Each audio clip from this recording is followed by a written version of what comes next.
تقریر میں کشمیر کے مسئلے پر فوکس کیا ہے. قومی سطح پر بھی کشمیری عوام اور ان کی قیادت بھی وزیر اعظم کے جذبے کو خراج تحسین پیش کرتا ہے، اس کو قدر کی نگاہ سے دیکھتے ہیں. اور آج بھی پوری قوم کو آج یہاں اکٹھا کرنا، اور یہ سب نمائندگان ہیں عوام کے، پوری پاکستانی قوم کی نمائندگی کرتے ہوئے وحدت کا اظہار کر رہے ہیں.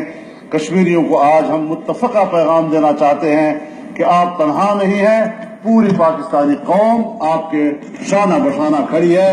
اور اگر ہندوستان نے جارحیت کی اور پاک افواج سرحدات کی جنگ لڑتے ہوئے مقابلہ کیا تو پوری قوم ایک صف ہو کر اپنے فوج کے پشت پر کھڑی رہے گی اور وطن عزیز کا دفاع کرے گی. جناب اسپیکر، تکلیف دہ بات یہ ہے کہ ایک طرف ہندوستان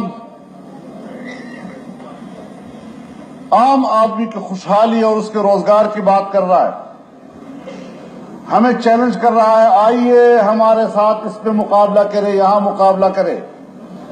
90 دن ہو چکے ہیں اس وقت تک کشمیر کے اندر کرفیو ہے، خوردنوش کے تمام چیزیں ختم ہو چکی ہیں، بھوک اور افلاس وہاں پر رقص کر رہا ہے. صرف کشمیریوں کی لاشیں نہیں، ان کا خون نہیں، بلکہ کشمیری اس وقت وہاں پر بھوک اور افلاس سے دوچار ہو رہے ہیں. یہ انسانی مسئلہ ہے اور انسانی مسئلے کو انسانی مسئلے کے طور پر دیکھنا پڑے گا. کشمیر کے مسئلے پر ہمارا موقف اپنی جگہ پر، سیاسی موقف ہمارا اپنی جگہ پر، لیکن جناب اسپیکر مسئلہ اس وقت انسانی حقوق کا ہے. آج ہم سے کہا جا رہا ہے کہ آپ اڑی کے مسئلے پر مذمت کریں، آج ہمیں کہا جا رہا ہے آپ فلاں مسئلے پہ مذمت کریں، لیکن جب ہندوستان کی فوجیں وہاں پر لوگوں کا قتل عام کر رہی ہو، چھرے کی بندوقوں سے لوگوں کی آنکھیں ضائع ہو گئی، ہزاروں کی تعداد میں لوگ ہسپتالوں میں ہیں، کیا ہمیں پوچھنے کا حق حاصل نہیں کہ اڑی پر تو آپ ہم سے مذمت چاہ رہے ہیں؟ کسی کو ہندوستان کی اس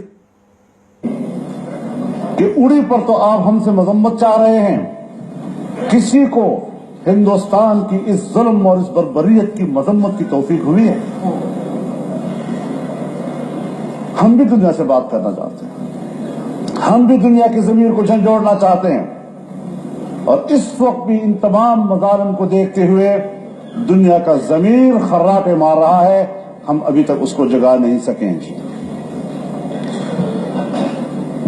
رائے منصور صاحب نے ایک تجویز دی کہ ہم کچھ انوائس بھیجنا چاہتے ہیں مختلف ممالک میں. مناسب تجویز ہے، صرف 8 یا 10 ممالک تک نہیں، ہمیں تمام بر اعظموں میں اپنے انوائس بھیجنے چاہیے.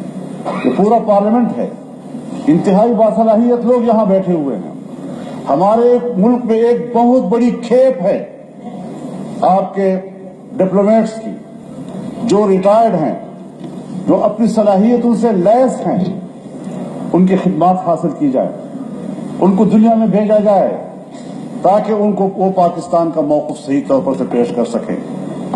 اور میں تو سمجھتا ہوں جناب وزیر اعظم کہ آپ کا انوائے آپ کسی بھی ملک میں آپ کے ہم منصب سے ملے، وزیر اعظم کا پیغام وزیر اعظم کے ہم منصب تک پہنچایا جائے تاکہ اس میں قوت آئے، تاکہ اس کی اہمیت بڑھے.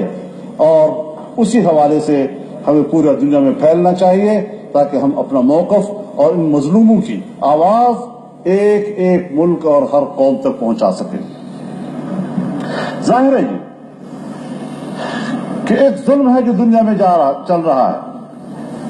کشمیر کا مسئلہ ہے تو کشمیریوں کو تنہا کر دیتے، افغانستان میں ہے تو افغانی جانیں، عراق میں صورتحال ہے تو وہ جانیں، فلسطین کی صورتحال ہے تو فلسطینی جانیں. ایک امت کے مسائل و مشکلات میں ہمیں پوری دنیا کو ایک کرنا چاہیے.